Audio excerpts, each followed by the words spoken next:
देखिए मैथ्स के crash course की ये क्लास नंबर सेकंड है। पहली क्लास हम ऑलरेडी डिस्कस कर चुके हैं, चैनल पर वो अवेलेबल है। तो पहली क्लास के कमेंट सेक्शन में और टेलीग्राम चैनल पे आपने एक चीज़ के लिए रिक्वेस्ट किया था कि जो अभी लेटेस्ट में जो एग्ज़ाम हुए उन सभी के क्वेश्चंस भी आपको कराने हैं, ठीक है।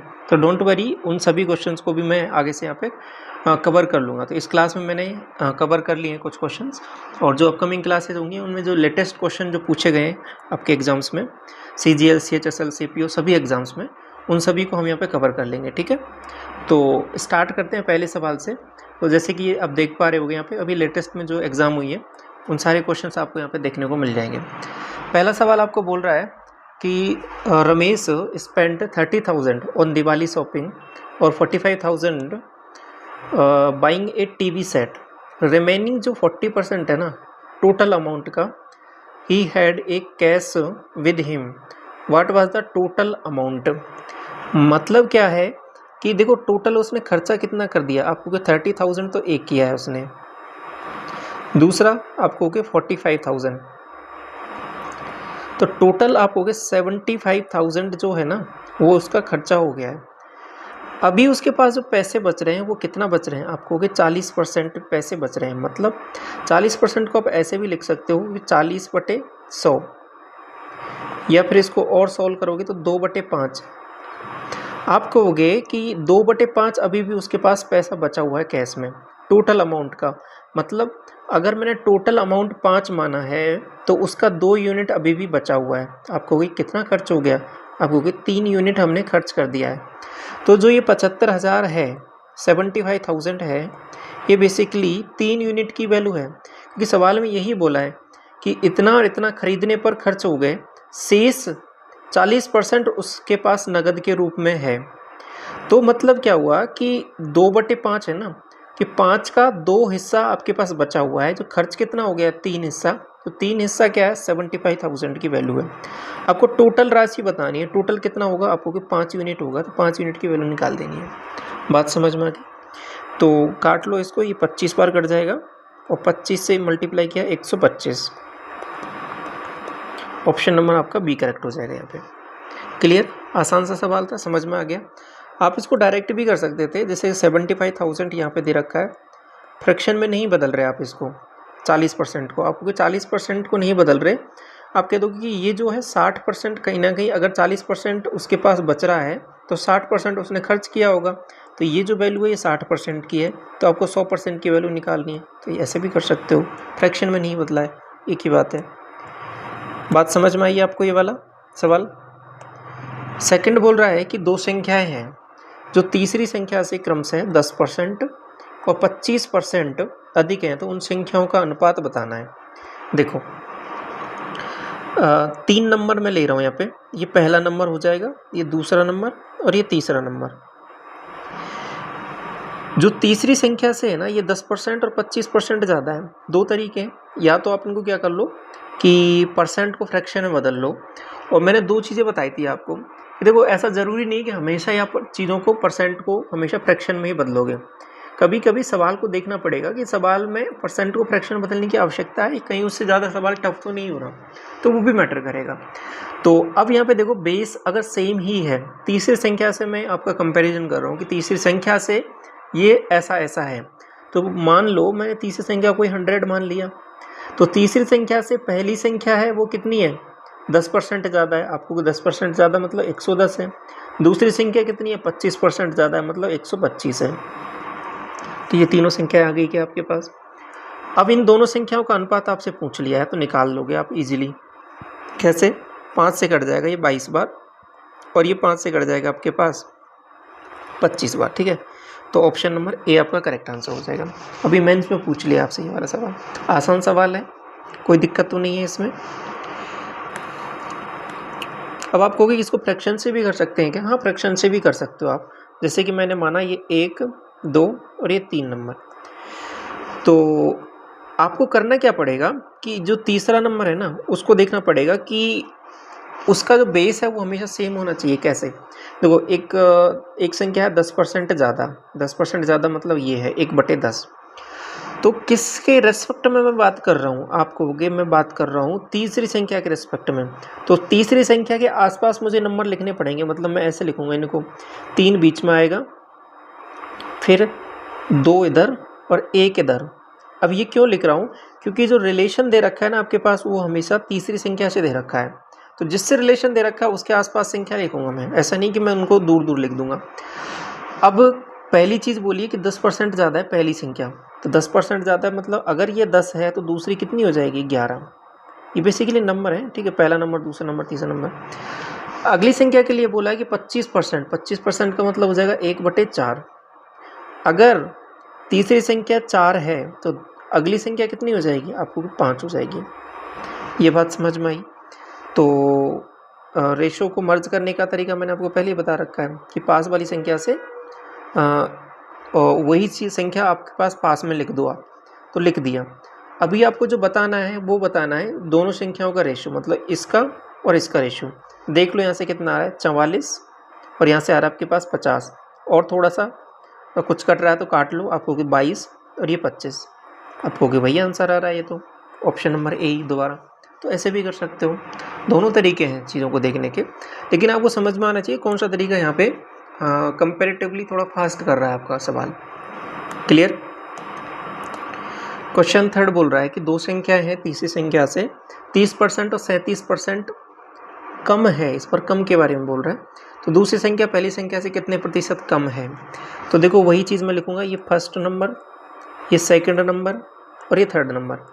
अगर मैं इनको फ्रैक्शन में बदल रहा हूँ, ठीक है, तो फिर मुझे संख्या उस हिसाब से लिखनी पड़ेंगी कि किससे रिलेशन दे रखा है, उसको मैं मिड में लिखूंगा और उसके आसपास संख्याएं लिख दूंगा। बात समझ में आ रही है। लेकिन अगर मैं जो रिलेशन लिख रहा हूँ वो डायरेक्ट में परसेंट में ही नहीं बदल रहा है, वो फ्रैक्शन में नहीं बदल रहा, तो मैं डायरेक्ट क्या कर रहा हूँ, तीसरी संख्या को मैंने 100 बेस मान लिया, बेसिकली 100 के रेस्पेक्ट में मैं बात कर रहा हूँ, 100 ही मान लिया।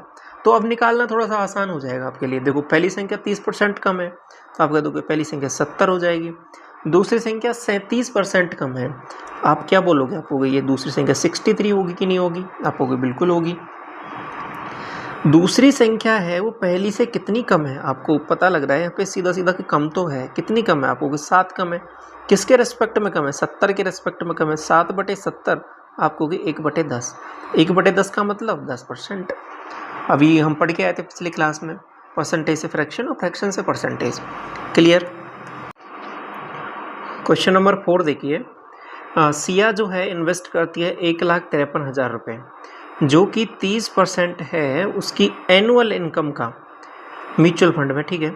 What is her monthly income, ध्यान से समझना क्या चीज़ पूछ रहा है सवाल में, जल्दबाजी में गलत नहीं कर देना। जो 1,53,000 है ये आप मुझे बताओगे ये है क्या, आप कहोगे कि 30% का मतलब होता है 3/10, तो 10 रुपये पर कितना निवेश करते हैं, 3 रुपये। जो निवेश किया गई राशि है वो इतनी है, तो ये कितने यूनिट की वैल्यू है, आप कहोगे 3 यूनिट की वैल्यू है। तो टोटल कितना एनुअल इनकम हो जाएगी, आप कहोगे 10 यूनिट। तो यहाँ से आप एनुअल इनकम निकाल सकते हो क्या, बिल्कुल निकाल सकते हो, 3 से 5 बार और ये 1, तो यहाँ से जो वैल्यू आ रही है 51, यानी 5,10,000। आपको क्या आंसर आ गया हमारा, नहीं आंसर नहीं आया है, जल्दबाजी में कुछ मत कर देना गड़बड़। उसकी मासिक आय पूछी है, मतलब ये तो एनुअल इनकम है, इसको 12 से डिवाइड और करना पड़ेगा, ठीक है। तो कर लो इसको डिवाइड, 3 से काट लो 4 बार, 3 से काट लो इसको 17 बार, अब 4 से डिवाइड कर सकते हो आप इजीली, ठीक है, सही कर रहे हैं हम, हाँ। तो 4 से डिवाइड किया, 4 चौके 16, 1 बचेगा, 4 दूनी 8, 2 और 4 पंजे 20। ऑप्शन आपका कौन सा हो जाएगा, ऑप्शन नंबर सी, ठीक है। तो 42,500 रुपये होगी उसकी monthly income. Clear. Question number 5 देखिए, देखो सेम सवाल हम जो पिछली क्लास हमने रिसेंट में डिस्कस किया है तो उसमें भी डिस्कस किया था। मैंने एक चीज़ बताई आपको कि प्रीवियस ईयर के जो क्वेश्चन है बहुत ही इंपॉर्टेंट होता है, ठीक है, क्योंकि यही क्वेश्चन होते हैं वो वैल्यूज़ बदल के बार बार रिपीट हो रहे होते हैं। सेम सवाल आपका आई थिंक 21 या 22 की शिफ्ट में पूछा था और यहीं आपके पास 2024 में पूछ लिया। समझ रहे हो चीज़ों को कैसे सेम कंसेप्ट पे बार बार रिपीट होती है। तो 4 चीज़ों के बारे में बात हो रही है, क्या क्या है, ये ए है, ये बी है, ये सी है और ये डी है। क्या बोला है कि ए है वो 25%। पहले वैल्यूज़ देख लो। 25%, 25% का आप मुझे बताओगे क्या होगा? आप कहोगे 1/4। 30% का आप कहोगे 3/10 बोल लो। और डी लास्ट वाला है 20%। 20% का मामला मतलब 1/5। यहाँ तक ठीक है। अब लिख लो उनको, फिर सबको एक साथ मर्ज कर देना है। तो ए अधिक है किससे? बी से अधिक है ये। तो अगर ये 4 है तो ये 5 हो जाएगा। बात समझ में आ गई? बी है वो सी से कम है। सी से कम है तो मतलब अगर ये 10 है तो ये 7 होगा।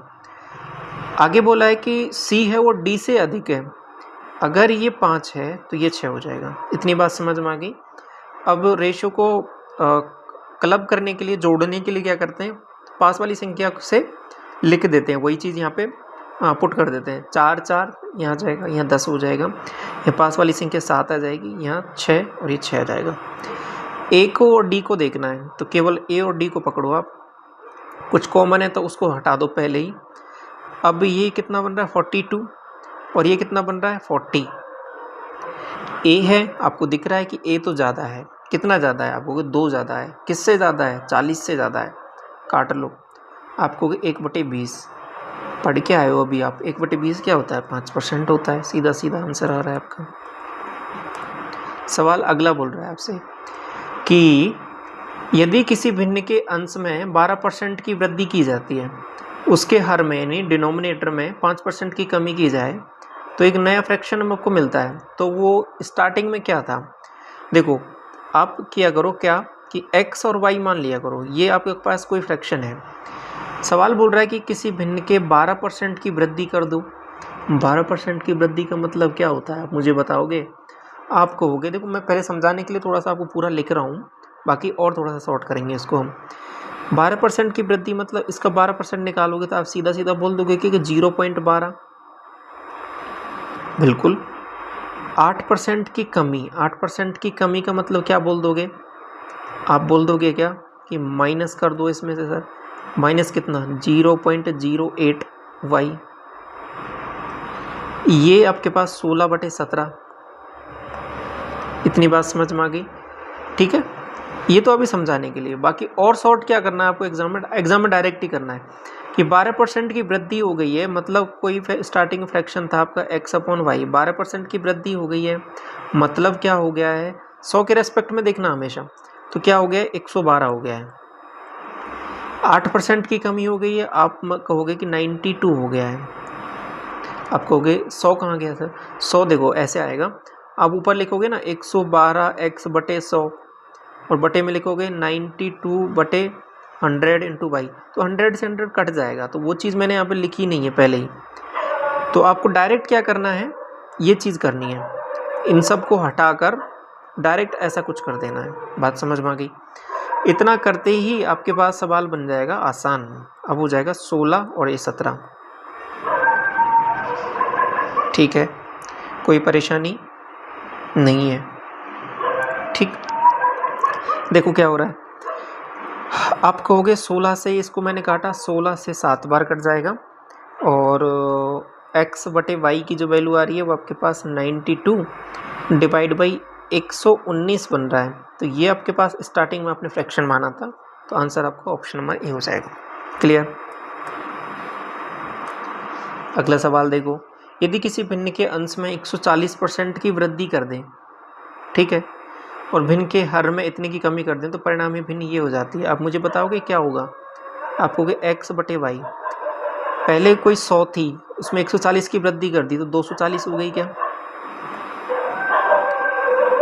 आप कहोगे 20% की कमी कर दी तो क्या 80 हो गई क्या? 12/7। इसको काटा 3 बार और 3 से काटा इसको 4 बार, तो 4/7 ऑप्शन नंबर बी। एक लाइन में हो गया, कुछ नहीं करना पड़ा। समझ में आ गया ना सवाल आपको, कंसेप्ट? अगला सवाल, यदि किसी भिन्न के अंश में 60% की वृद्धि, हर में 40% की वृद्धि, तो भिन्न ये हो जाती है, तो मूल भिन्न निकालो। क्वेश्चन नंबर 8 आपका होमवर्क है, ठीक है? कमेंट सेक्शन में इसका आंसर बताओगे आप। कर लोगे ना? अब तो आसान है, समझ गए आप। ये जो भी क्वेश्चन मैं आपको देता हूँ इनको ट्राई किया करो, ये कमेंट सेक्शन में बताया करो आप, ठीक है? और क्लास कैसी लगी है और कोई भी क्वेश्चन आपको समझ में नहीं आता तो उसको आप वहाँ पे मेंशन कर सकते हो, उसको हम अपकमिंग क्लासेज जो हो रही हैं उनमें डिस्कस कर लेंगे, ठीक है। आपने एक चीज़ बोली थी कि रिसेंट वाले नए जो लेटेस्ट क्वेश्चन है वो ऐड करने हैं, तो वो मैंने ऐड कर दिए हैं यहाँ पे, आप देख पा रहे होगे सारे क्वेश्चन हैं वो नए ही दिख रहे हैं आपको यहाँ पे। सवाल आपसे बोल रहा है कि एक परीक्षा में उत्तीर्ण का जो प्रतिशत है, यानी जो पासिंग का जो है ना आपके पास परसेंटेज है एक एग्जामिनेशन में, वो 35% है, ठीक है। कि मतलब 100 में से अगर स्टूडेंट के 35 नंबर आते हैं तो वो पास हो जाता है, कुछ इस तरीके की चीज़ें चल रही हैं। आगे बोला सवाल कि यदि 210 अंक प्राप्त करने वाला एक छात्र 14 अंकों से 14 नंबर से अनुत्तीर्ण हो जाता है, फेल हो जाता है, तो परीक्षा के अधिकतम अंक क्या हैं। तो बेसिकली टोटल जो आपका एग्जामिनेशन था कितने मार्क्स का था वो बताना है, तो उसी के रिस्पेक्ट में बात हो रही होगी। समझो, मुझे एक चीज़ बताओगे कि ये जो है ना ये पूरा 100% का क्राइटेरिया है, इसमें से यहाँ पर ये 35% का क्राइटेरिया लगा रखा है कि अगर इसके बंदे के 35% नंबर आ जाएंगे तो ये पास हो जाएगा, ये पासिंग मार्क्स है आपको। हाँ, तो बंदे ने क्या किया है कि 210 उसको मिले हैं और 14 नंबर से फेल हो गया, कहीं ना कहीं वो यहाँ पे लाई कर रहा है, उसको अगर 14 नंबर और होते तो वो पास हो जाता। तो मैं ऐसा बोल सकता हूँ कि 210 प्लस 14 ये कितना बन रहा है आपको कि 224। तो ये 224 नंबर है, ये पासिंग मार्क्स हैं। बात समझ में आई आपको। ये जो 224 नंबर है ये पासिंग मार्क्स हैं। तो बेसिकली इसको मैं ऐसा बोल सकता हूँ कि 35% की वैल्यू है ना वो आपको दे रखी है कहीं ना कहीं, 224%, सॉरी 224। तो ये जो वैल्यू है ना 224, ये 35% की वैल्यू है। आपको 100% की वैल्यू निकालनी है, मतलब 100 यूनिट की वैल्यू निकालनी है। सॉल्व कर लो, 7 से काटोगे 5 बार और 7 से 3, 7 से 2 बार, और फर्दर आप 5 से सॉल्व करोगे तो यहाँ पर डिवाइड कर लो मल्टीप्लाई करके, 64 बन रहा है, ये 640 आंसर आ जाएगा, ऑप्शन नंबर सी। बात समझ में आ गई आपको। ये क्वेश्चन नंबर 10 बोल रहा है कि जॉन है, उसको एक परीक्षा में 20% अंक मिलते हैं, ठीक है, तो वह 10 नंबर से फेल हो जाता है। और यदि परीक्षा में उसको 35% अंक मिलते हैं जैक को, तो वो जो न्यूनतम उत्तीर्ण अंक है, जो पासिंग मार्क्स है, उससे 20 नंबर ज़्यादा लेके आ जाता है। तो पास होने के लिए न्यूनतम अंकों का प्रतिशत पूछा, ध्यान रखना। तो एक एक चीज़ समझ में आई आपको। मामला क्या हुआ है देखो, कुछ इस तरीके से है कि ये पासिंग मार्क्स है, ये यहाँ पर मिड में। अब अगर ये 20% लेके आता है, मतलब कहीं ना कहीं यहाँ पे लाई करेगा पीछे, तो बेसिकली 10 नंबर से फेल हो जाता है। तो ये 10 नंबर का फासला है। और अगर 35% लेके आ जाता है, मतलब आगे चला गया, तो ये 20 नंबर ज़्यादा लेके आ जाएगा। बेसिकली 20 नंबर का फासला हो जाएगा यहाँ से यहाँ तक। तो एक चीज़ मुझे बताओगे कि अगर मैं इसका डिफरेंस लूँ तो आप कहोगे 15%। तो 15% की वैल्यू कितनी निकल के आ रही है, आप कहोगे इन दोनों को एक इधर है एक इधर है, तो यहाँ से यहाँ तक का डिफरेंस कितने नंबर का आई, आपको 30 नंबर का। तो बेसिकली ये टोटल जो है x नंबर का कोई पेपर है, उसमें अगर मैं 15% निकालता हूँ उसका, तो ये मेरे पास 30 के इक्वल आता है आपके पास। तो x की वैल्यू आप इजीली बता सकते हो यहाँ से। x यानी जो पूर्णांक, जो टोटल कितने का पेपर है, आपको 200 नंबर का है पेपर आपका। सवाल आपसे क्या पूछा लास्ट में, समझना कि न्यूनतम पासिंग मार्क्स नहीं है, परसेंटेज बताना है कि कितना परसेंटेज होगा पासिंग मार्क्स का। तो सबसे पहले पासिंग मार्क्स चाहिए होंगे मुझे। तो 200 का पहले 20% निकालो, आपको 200 का 20% 40 नंबर। अब इस 40 में 10 जोड़ना पड़ेगा तब जाके वो पास होगा। तो कितना आ रहा है, 50। तो 50 तो क्या है, नंबर है जो पास होने के लिए चाहिए। लेकिन आपसे पूछा परसेंटेज, बात समझना, तो आपसे पूछा परसेंटेज, तो 50 का 200 के रेस्पेक्ट में कितना परसेंट है ये आपको निकालना है। बात समझ में आ गई। तो ये आंसर कितना हो जाएगा आपको कि 25%। तो आंसर हो जाएगा आपका ऑप्शन नंबर सी। क्लियर, बात समझ में आई। आगे बढ़ जाएं। क्वेश्चन 11 बोल रहा है कि परीक्षा में 20 अंक प्राप्त करने वाला छात्र 30 अंकों से अनुत्तीर्ण हो गया। एक छात्र को इतने मिले तो इतने अधिक हो गए, अधिकतम अंक क्या है, इजीली हो जाएगा। ये वाला सवाल आपका होमवर्क है, क्वेश्चन नंबर 11। कमेंट सेक्शन में आप बताओगे इसका आंसर। सवाल बोल रहा है अगला, देखो अगला एक नया कंसेप्ट है, इसको समझना ध्यान से, कि यदि कीमत में 25% की कमी हो तो खपत में कितने परसेंट की वृद्धि की जानी चाहिए कि वह अपरिवर्तित रहे, यानी कोई चेंज ना हो। तो पहले समझ लो ये क्या कंसेप्ट है इसका। मैं एक चीज़ बोल रहा हूँ, समझना, इसको नोट कर लो आप, कि जो एक्सपेंडिचर होता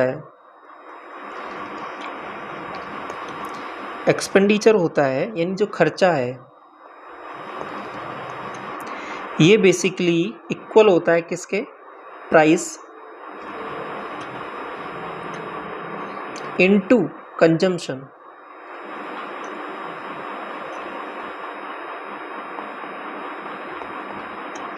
यानी इसको बोलोगे आप कीमत या मूल्य, और ये हो जाएगी आपके पास खपत। ये एक फॉर्मूला है, इंपॉर्टेंट है, इसको समझ लो आप, कि एक्सपेंडिचर्स निकालना है वो दो चीज़ के मल्टीप्लाई से बन के आएगा, बेसिकली प्राइस के और कंजम्पशन के। आप कहोगे हाँ बात तो ठीक है, जैसे हमने कल पढ़ा था ना कि इनकम जो है वो टोटल सेविंग प्लस एक्सपेंडिचर दोनों का टोटल है, ऐसे ही एक फॉर्मूला यहाँ पे ये निकल के आ रहा है कि एक्सपेंडिचर है वो प्राइस और कंजम्पशन, यानी कितनी खपत चल रही है और उसका कितना प्राइस है, तो टोटल दोनों को अगर मैं मल्टीप्लाई कर दूंगा तो मेरे पास एक्सपेंडिचर यानी खर्चा निकल के आ जाएगा किसी भी चीज़ का। तो ये बात समझ में आ गई। अब इसमें सवाल कैसे कैसे पूछता है वो समझ लो। देखो अब मुझे एक चीज़ बताओ कि अगर मैं प्राइस को बढ़ा रहा हूँ, कंजम्पशन को बढ़ा रहा हूँ, तो आपको कि सीधा सीधा एक्सपेंडिचर बढ़ेगा कि नहीं बढ़ेगा? बिल्कुल बढ़ेगा, डेफिनेटली बढ़ेगा, क्योंकि दोनों चीज़ें बढ़ रही हैं। समझना, सवाल क्या कहता है कि आपसे कि एक्सपेंडिचर को रखना है कांस्टेंट, यानी कुछ नहीं बदलना है इसको। तो फिर क्या करना पड़ेगा? आपको सवाल में क्या दे रखा है कि प्राइस बढ़ रही है किसी चीज़ की, तो कंजम्पशन को कम होना पड़ेगा कि नहीं पड़ेगा? आपको डेफिनेटली होना पड़ेगा, नहीं तो ये गड़बड़ हो जाएगा, क्योंकि ये कांस्टेंट ही नहीं रह पाएगा। इसको कांस्टेंट रखने के लिए इसको कम होना पड़ेगा। ऐसे ही कभी कभी बोलेगा सवाल में कि कंजम्पशन बढ़ रहा है, तो प्राइस को क्या होना पड़ेगा? कम होना पड़ेगा, तब जाके चीज़ें क्या होंगी? बैलेंस होंगी। क्लियर हो गई बात? तो वही चीज़ यहाँ पे बोल रहा है सवाल कि व्यय को अपरिवर्तित रखना है, यानी एक्सपेंडिचर को सेम रखना है। तो कीमत में क्या हुई है? कमी। कीमत यानी प्राइस में कमी हुई है, तो कंजम्पशन बढ़ेगा कि नहीं बढ़ेगा? आपको डेफिनेटली बढ़ेगा। तो कितना बढ़ेगा वही चीज़ आपको यहाँ पे बतानी है। बात समझ में आ गई? देखो कैसे करना है। तो सबसे पहले फॉर्मूला तो आपने पढ़ लिया, ये एक्सपेंडिचर, ये प्राइस इंटू कंजम्पशन। सवाल में बोला है कि कीमत में वृद्धि हो गई है 25% की, और आपको निकालना है खपत। खपत यानी कंजम्पशन। तो कंजम्पशन का फॉर्मूला मुझे बताओगे आप? वो कंजम्पशन का फॉर्मूला देखो, जो आपसे पूछे ना उसका फॉर्मूला बना लो। फॉर्मूला हो जाएगा expenditure divide by price. Formula बना लिया यहाँ से सीधा सीधा। तो अब लिखो, देखो एक्सपेंडिचर रखना है अपरिवर्तित। मान लो पहले कोई 100 यूनिट है तो बाद में भी 100 यूनिट है। आप कहोगे नहीं मैं 100 यूनिट नहीं लूँगा, मैं 1 यूनिट लूँगा, तो 1 यूनिट ले लो। मतलब पहले 1 यूनिट है तो बाद में भी 1 यूनिट है, मतलब कोई चेंज नहीं है। दूसरी चीज़ क्या बोली है कि कीमत में कितने की कमी? कीमत नीचे लिखना है, ये है पहले, ये है बाद में। पहले कितना है? 25% की कमी। 25% का मतलब होता है 1/4। या फिर ऐसा बोल सकते हो कि अगर पहले 100 है तो 25% की कमी हो गई तो बाद में 75 हो गया है। या फिर ऐसे बोल सकते हो इसको कि अगर पहले 4 है तो बाद में कितना हो गया? 3 हो गया है। कैसे भी कर सकते हो, सवाल में कोई वो नहीं होना चाहिए, ठीक है, कन्फ्यूजन। तो आप कहोगे कि पहले 100 है तो बाद में हो गया 25% की कमी हो गई है, मतलब 75 हो गया है। बात समझ में आ गई? तो सॉल्व कर लो। यहाँ से वैल्यू बन रही है 1 और यहाँ से वैल्यू आपको सीधा सीधा दिख रहा है कि इसको क्रॉस मल्टीप्लाई करोगे तो 75 और इधर आ जाएगा 100। सॉल्व किया 3 और 25 से, और ये 25 से 4, बेसिकली बढ़ गया है। क्या बढ़ गया है? कंजम्पशन बढ़ गया है। कितना बढ़ गया है? 1 यूनिट बढ़ गया है। किसके रेस्पेक्ट में बढ़ गया है? 3 के रेस्पेक्ट में बढ़ गया है। तो 1/3, 1/3 का मतलब 33 से ही 1/3। अब आप कहोगे कि ये सब ऐसा किया है, अभी आप कह रहे थे कि एक एक मान के कर लो, कोई दिक्कत नहीं, एक एक मान के कर लो। 1/, आप कहोगे 25% की कमी हो गई है। 25% की कमी मतलब इसको 1/4 लिखा था मैंने, मतलब पहले 4 था तो अभी कितना हो गया है? 3 हो गया है। तो क्रॉस मल्टीप्लाई करोगे, पहली वैल्यू 3 थी अभी 4 हो गई है, तो कितने की वृद्धि हो गई? 1 की। किसके रेस्पेक्ट में? 3 के रेस्पेक्ट में। 1/3, 1/3 मतलब 33 से 1/3। अब आप कहोगे कि इतना सब कुछ चल रहा है और कुछ शॉर्ट है क्या? एक और चीज़ बताता हूँ, बहुत ही इंटरेस्टिंग है। उसमें पेन भी नहीं उठाना, सीधा आंसर टिक करके चल जाना है आपको। यहाँ पे 25% दिख रहा है, आंसर हो जाएगा 33 से 1/3। यहाँ पे अगर 20% दिख रहा है तो आंसर हो जाएगा आपका 25%। अगर यहाँ पे 16 से 2/3 दिख रहा है आपको तो आंसर हो जाएगा आपका 20%। ये क्या हो रहा है? ये कैसे हो रहा है? इसमें कुछ भी नहीं करना है, इसमें डायरेक्ट आपको वो जो टेबल मैंने पहली क्लास में डिस्कस की थी, वो सेम ऑर्डर में आपको डिस्कस की थी, वो इम्पोर्टेंट है आपको। कि क्या था वो मामला ऐसा था 100%, 50%, और अगला क्या था? 33 से 1/3 था, अगला था 25%, अगला था 20%, अगला था 16 से 2/3%, कुछ ऐसे था। अभी देखो यहाँ पे क्या मामला हो रहा है कि 25% की कमी की जाती है। ओके, 25% मतलब पहले यहाँ पे आ जाओ, पकड़ लिया मैंने ये वाला। आगे बोल रहा है सवाल है, खपत में कितनी वृद्धि करनी चाहिए? वृद्धि करनी चाहिए कि वह अपरिवर्तित रहे। तो मतलब इसमें हुई है कमी, तो आगे मुझे करनी पड़ेगी वृद्धि। तो मतलब क्या हुआ कि मैं ऊपर जाऊंगा तो ऊपर मेरे इससे पहले जस्ट ऊपर कौन सी वैल्यू है? ये वैल्यू है। अगर उस टेबल में से स्टैंडर्ड वैल्यूज गिवन है तो आप निकालना थोड़ा सा आसान रहेगा। अगर आपको सवाल में ये दे रखी होती तो आंसर होता 20%। करके देख लो भले ही आप, वही आंसर आएगा। ठीक है, अब आप कहोगे कि ये थोड़ा सा कन्फ्यूजिंग है तो आप बेसिक से कर सकते हो कैसे भी, लेकिन चीज़ों की अंडरस्टैंडिंग आपको क्लियर है ना, तो आप बिना पेन उठाए भी कर सकते हो, मतलब बिना पेन के भी कर सकते हो। समझ रहे हो? आगे बढ़ जाओ। क्वेश्चन नंबर 13 देखिए कि अगला सवाल वही सेम है कंसेप्ट पे। यदि चावल की कीमत में 20% की वृद्धि होती है तो एक व्यक्ति को चावल की खपत को कितने प्रतिशत कम करना चाहिए ताकि खर्च अपरिवर्तित रहे? यानी एक्सपेंडिचर जो है वो कांस्टेंट रखना है। एक्सपेंडिचर तो आप पढ़ के आए हो, प्राइस इनटू कंजम्पशन होता है।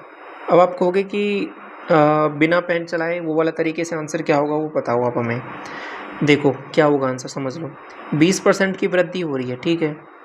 आगे सवाल पूछ रहा है कि कितने की क्या करना है? कमी।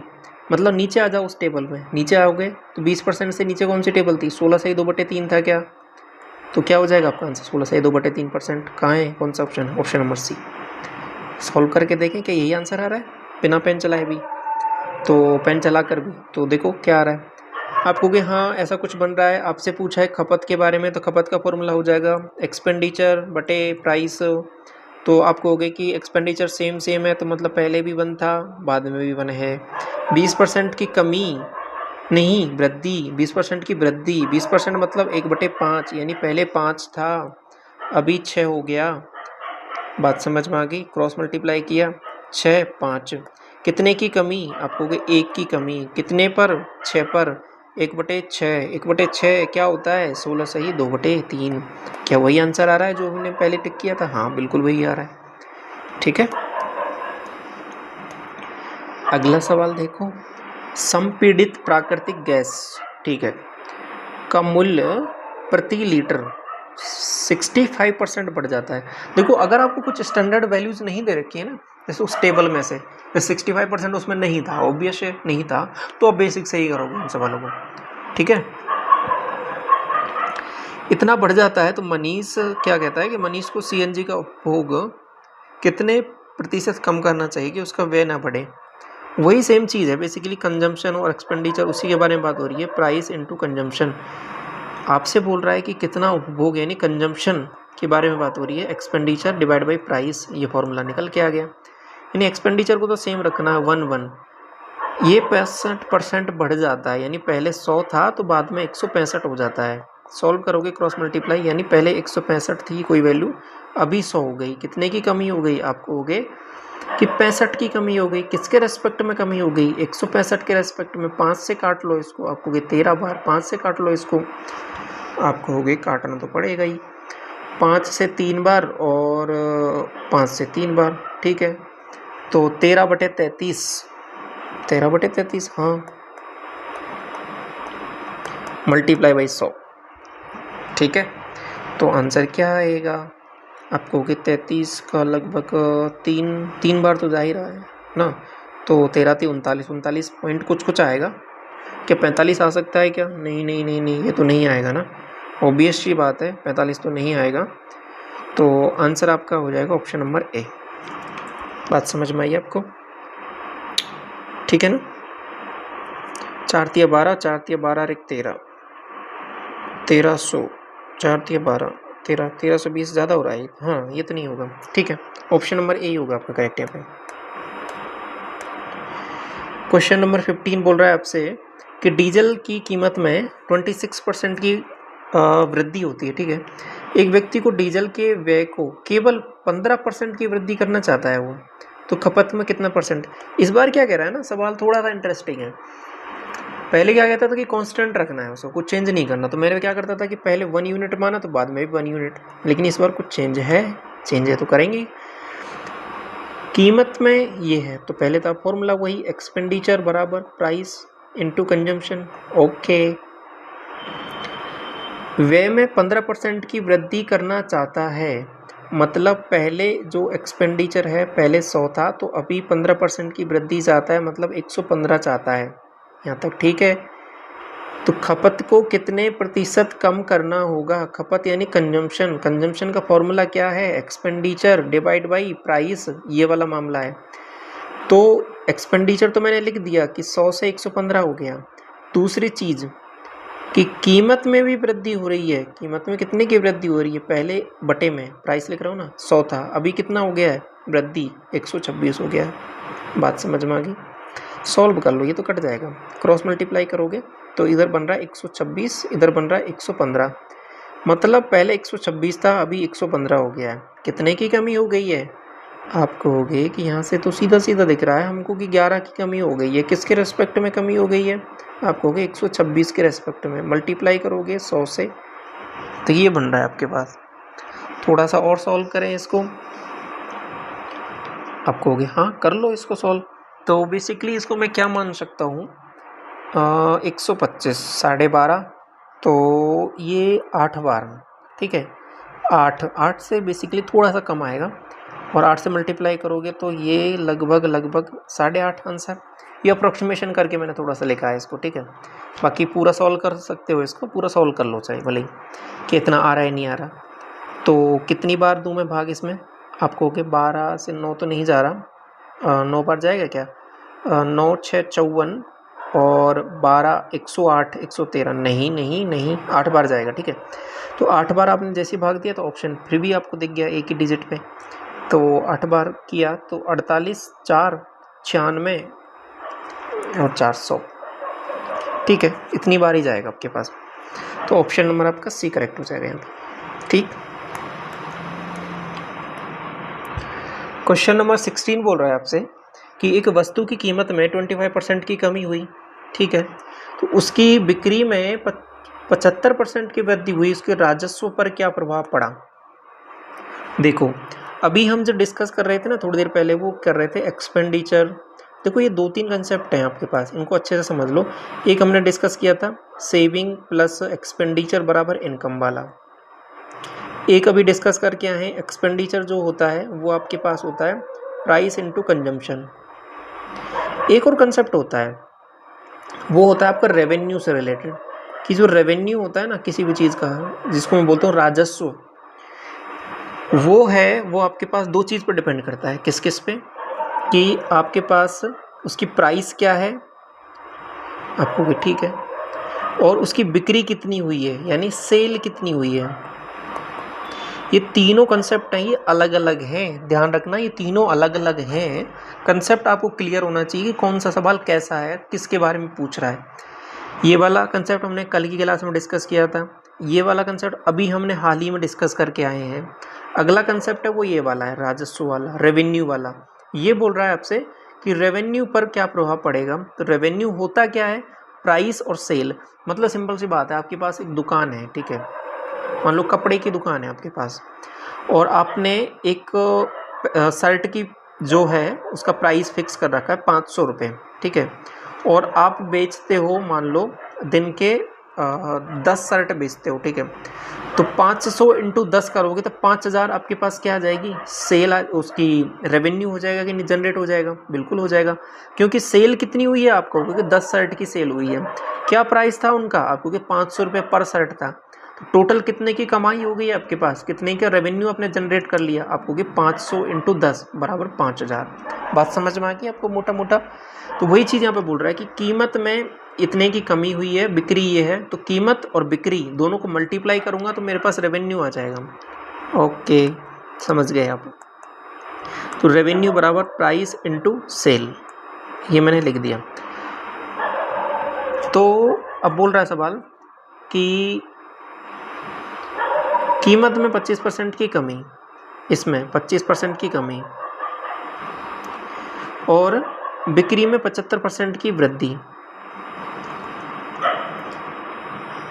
ठीक है, तो टोटल पे क्या प्रभाव पड़ेगा। देखो इस सवाल को ना और एक AB रूल भी होता है, ठीक है, वो अभी हमने डिस्कस नहीं किया है, तो उसको अगली क्लास में डिस्कस करेंगे। तो इस वाले कंसेप्ट से भी आप इस सवाल को कर सकते हो, AB रूल यहाँ पे लग जाएगा। और दूसरा जो बेसिक अभी आप पढ़ते हुए आ रहे हो वो तो आपका काम करेगा ही करेगा। क्या है वो बेसिक वाला तरीका कि आप कहोगे 25% की कमी है। 25% की कमी मतलब कि आप कहोगे कि 25% का मतलब होता है 1/4, तो यानी 4 थी पहले कोई वैल्यू, तो अभी 3 हो गई है। दूसरा 75%, 75% का मतलब होता है 3/4, मतलब पहले कोई 4 थी तो अभी कितनी हो गई, 3 की वृद्धि होकर 7 हो गई है। अब यहाँ पे इन दोनों को मल्टीप्लाई करके निकलना है, आप कहोगे मल्टीप्लाई कर लो, आप कहोगे 16 और यहाँ पे कितना हो रहा है 21। बेसिकली 16 पहले राजस्व था इन रेवेन्यू और अभी 21 हो गया है रेवेन्यू। कितना बढ़ गया है, आप कहोगे 5 बढ़ गया है। किसके रेस्पेक्ट में बढ़ गया है, आप कहोगे 16 के रेस्पेक्ट में बढ़ गया है इनटू 100। तो ये आपका आंसर हो जाएगा, निकाल लोगे आप 1/16 × 100 ये यहाँ से। तो आप कहोगे कि पहले मल्टीप्लाई कर लो या कुछ काट लो, यहाँ से बन जाएगा 4 और ये बन जाएगा 25, तो 125/4, तो 4 तिया 12, ठीक है, और 4 1। अब ये इंक्रीमेंट आएगा डिक्रीमेंट आएगा, ऑब्वियस सी बात है, यहाँ पे सीधा सीधा दिख रहा है कि इंक्रीमेंट आएगा, तो 31.25 आपका आंसर हो जाएगा यहाँ पे करेक्ट, ऑप्शन नंबर बी। ये एक तरीका हो गया। आप कहोगे कि अभी आप डिस्कस कर रहे थे कि इसको AB रूल से भी कर सकते हैं। हाँ बिल्कुल कर सकते हैं, क्योंकि AB रूल अभी हम डिस्कस भी करेंगे अगली क्लास में। थोड़ा सा आपको पहले से भी पता है AB रूल्स के बारे में, तो उसको समझ लो।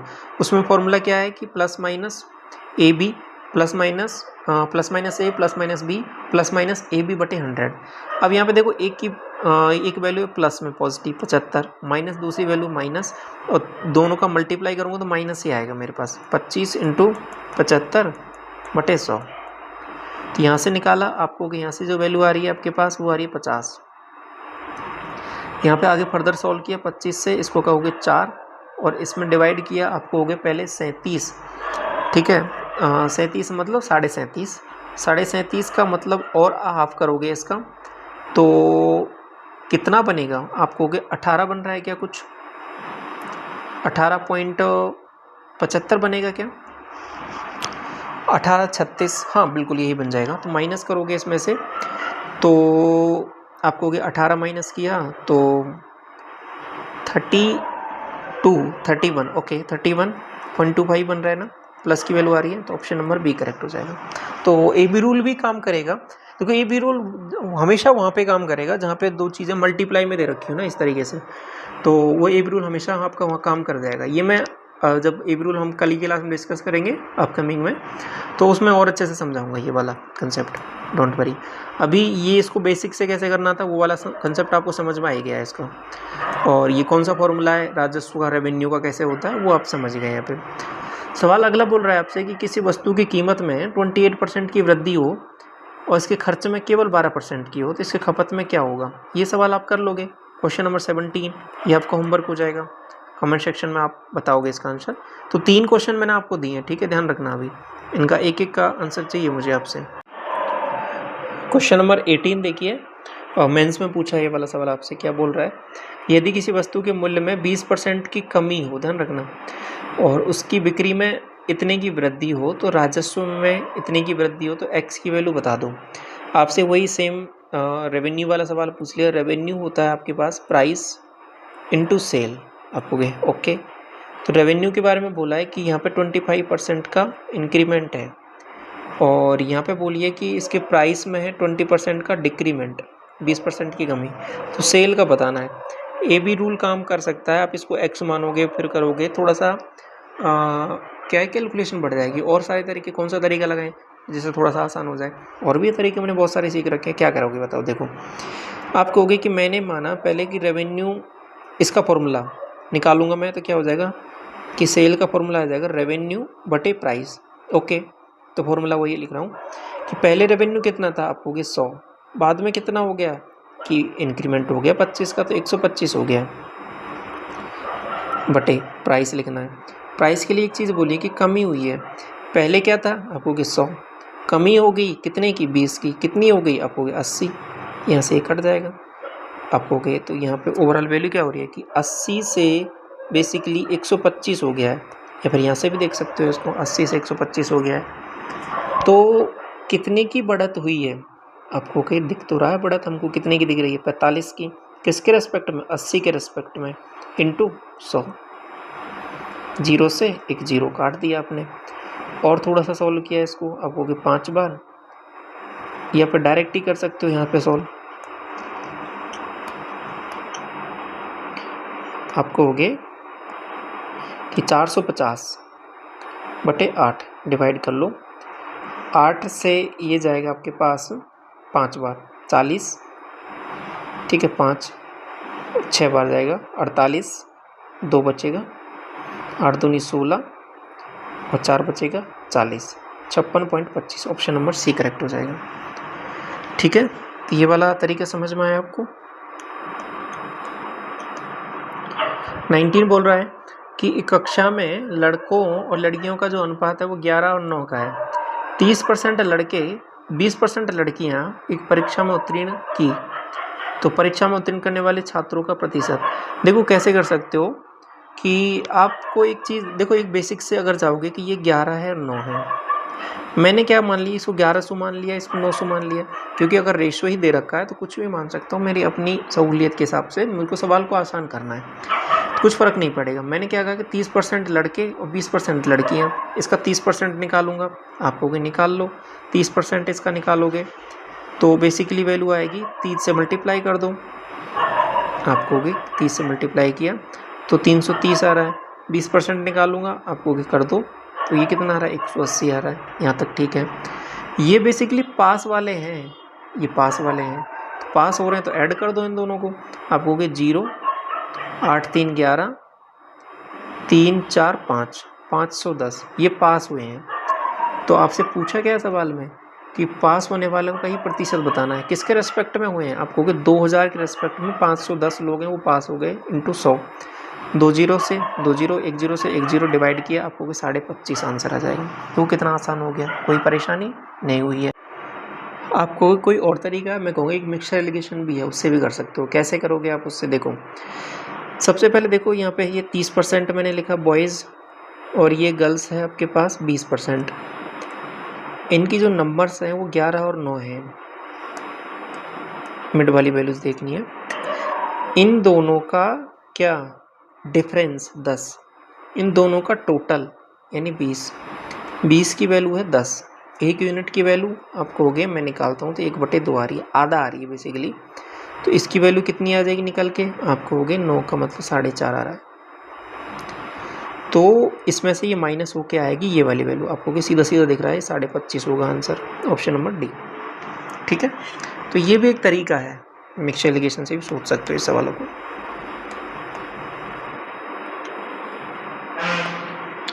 क्वेश्चन 20 बोल रहा है कि एक संस्थान में 35% लड़के हैं, ठीक है, शेष लड़कियां हैं, तो मैं बोल सकता हूँ क्या कि अगर 100 है टोटल, तो उसमें से 35 तो हैं बॉयज़, तो 65 क्या हो जाएंगे गर्ल्स। ठीक है, किसी परीक्षा में 30% लड़के अनुत्तीर्ण होते हैं, देखो इसमें से बोला है कि 30% लड़के हैं ना वो हो गए फेल, और 60% लड़कियां हैं वो पास होती हैं, तो परीक्षा में अनुत्तीर्ण होने वाले छात्रों का प्रतिशत। देखो एक का दे रखा है फेल, एक का दे रखा है पास, तो ऐसा करो ना सबसे पहले फेल की बात कर लो, आप कहोगे 60% लड़कियां पास होती हैं तो 40% तो फेल होंगी कि नहीं होंगी? आप कहोगे बिल्कुल, तो 40% फेल होती हैं, लड़के 30% ही फेल होते हैं। तो अब सवाल तो वही बन गया पहले वाला ही। क्या बन गया सवाल पहले वाला कि 30% लड़के फेल होते हैं, 40% लड़कियां फेल होती हैं, इनकी संख्या ये है। आप कहोगे हाँ, बात तो वही हो गई। तो फिर आपसे टोटल पूछ लिया, तो मिक्सचर एलिगेशन से करें, बहुत सारे तरीके हैं। अब हो गए 30% लड़के, 40% लड़कियां, 35 और यहाँ पे 65। मिक्सचर एलिगेशन लगा दो, लगा दिया। दोनों का डिफरेंस आप कहोगे 10, इन दोनों का टोटल आप कहोगे 100। तो निकाला यहाँ से आप कहोगे 1/1 क्या 10, तो 0.1 आ रही है वैल्यू। तो बेसिकली 65 की निकालूंगा तो आप कहोगे 6.5। तो ये वैल्यू तो जुड़ के आएगी, कितनी हो जाएगी 36.5। ये आंसर हो जाएगा ऑप्शन नंबर बी। बात समझ में आ रही होगी आपको, ठीक है। दूसरे बेसिक से आप कर लोगे, मिक्सचर एलिगेशन समझ में आएगी आपको। 21, चीनी के मूल्य में 20% की कमी होने पर सुधीर 960 रुपये में 6 kg चीनी अधिक मिलती है उसको, तो चीनी का मूल्य जो है घटा हुआ ये बताना है। एक सवाल हमने पिछली क्लास में भी डिस्कस किया था कि कैसा, याद करो आप, कुछ ऐसा ही था एक सवाल, क्या था वो, वैसा ही सेम कंसेप्ट है ये। देखो मुझे बताओ कि 960 रुपये में और ये 960 रुपये में क्या क्या मामला हो रहा है, मुझे बताओगे आप कहोगे 20% की कमी का मामला है। 20% का मतलब हो जाएगा 1/5, मतलब कि पहले कोई 5x में खरीदता था मूल्य, तो अभी 4x हो गया है। ये चीज़ समझ में आ रही है आपको? 20% की कमी का मतलब यही हो गया। मतलब क्या हो गया कि 4x ये 5x, इन दोनों का अगर मैं डिफरेंस लिया तो बेसिकली कमी हुई है तो ज़्यादा कुछ खरीदेगा चीनी, क्योंकि पैसा तो बच रहा है ना उसका। 6 kg इनका डिफरेंस। तो ये मैंने कैसे लिखा है, ये क्या लिखा है, इसको समझो। देखो प्राइस जो खर्चा है, मतलब जो मूल्य है 960 रुपये, किस जितने पैसे में, जैसे मेरे पास 960 रुपये हैं, उसमें मैं डिवाइड कर देता हूँ कि जैसे मेरे पास 100 रुपये हैं, ठीक है, उसमें मैंने किसी चीज़ की प्राइस है उससे डिवाइड कर दिया। प्राइस जैसे मैंने 5 रुपये के पार्ले जी बिस्किट हैं तो उससे मैंने डिवाइड कर दिया, तो कितने आ जाएंगे मेरे पास, 20 पैकेट आ जाएंगे कि नहीं आ जाएंगे।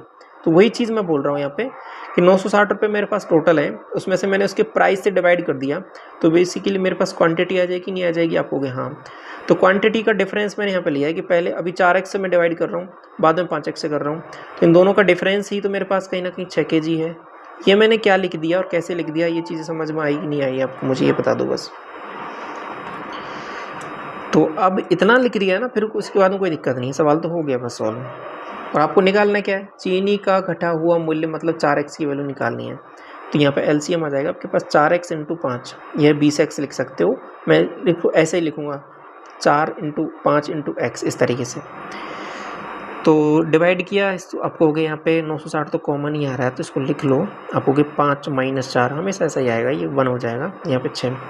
अब मैं इधर क्या भेजूँ, मुझे 4x चाहिए, तो ऐसा करो ना, इसमें से ऐसा करो 960, यहाँ से 960 ही बच रहा है, 960 बटे 6, इस 6 को इधर ले आओ और 5 को भी इधर ही रहने दो।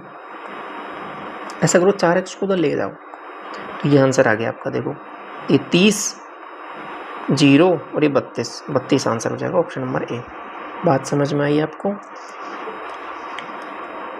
एक और सवाल ले लें क्या इसका, देख लो ये अगला सवाल। गेहूं की कीमत में 15% की कमी होने पर एक गृहिणी को 2720 रुपये में 6 किलोग्राम गेहूं अधिक खरीदने में सक्षम होती है, तो गेहूं की घटी हुई मात्रा बतानी है। आप मुझे बताओ कि मैं सीधा लिख रहा हूँ 2720 रुपये में, 2720 रुपये में क्या मामला हुआ है। 15% की कमी, 15% को लिख सकते हो आप 3/20, मतलब 20x, कमी मतलब 17x, ठीक है। तो 17x की कमी 20x का यहाँ पर बराबर, ये डिफरेंस लूँगा कितना, 6 kg। कैसे लिखा, समझ में आ गया। बटे में क्या लिखूँगा, 17 × 20 × x, यहाँ क्या लिखूँगा 2720, कॉमन लूँगा 20 - 17 3, इक्वल टू 6। क्या चाहिए मुझे, घटी हुई कीमत, मतलब 17x, तो 17 को उधर लेके जाऊँगा, तो मतलब क्या हो रहा है, देखो 2720 × 3 बटे 20 इंटू 6 इक्वल टू 17x। क्या क्या लिख दिया, समझ में आया? तरीका बिल्कुल ऐसा होना चाहिए जो काम करे हमेशा। तो 3 से काटा 2 बार, ठीक है, तो 0 से तो 0 काट लो, 4 से काट लो अब इसको सीधा, 4 से 6 बार 24, 3 और 32 68, तो 17x की वैल्यू 68, ऑप्शन नंबर ए। ठीक है, डायरेक्ट वही निकालो जो आपको पूछा सवाल आपसे 17x की ही वैल्यू पूछ रहा था, घटी हुई कीमत, तो वो आपने सीधा निकाल दिया। तो समझ में आ गया ये आज के सारे सवाल, 22 क्वेश्चंस हमने यहाँ पे कवर किए हैं। तो आई होप सारी चीज़ें आपको अच्छे से समझ में आई होंगी। कोई डाउट रहता है कमेंट सेक्शन में आप बता सकते हो, पूछ सकते हो, अगली क्लास में कवर कर लेंगे उसको। PDF टेलीग्राम चैनल पे मैं शेयर कर दूंगा एक साथ इनका सभी का, ठीक है, परेशान नहीं होना PDF के लिए। और क्लासेज कैसी लग रही है आप बता सकते हो, कमेंट सेक्शन खुला हुआ है। पहली बार विजिट करो, सब्सक्राइब कर लो क्लासेज के लिए further. Thank you so much.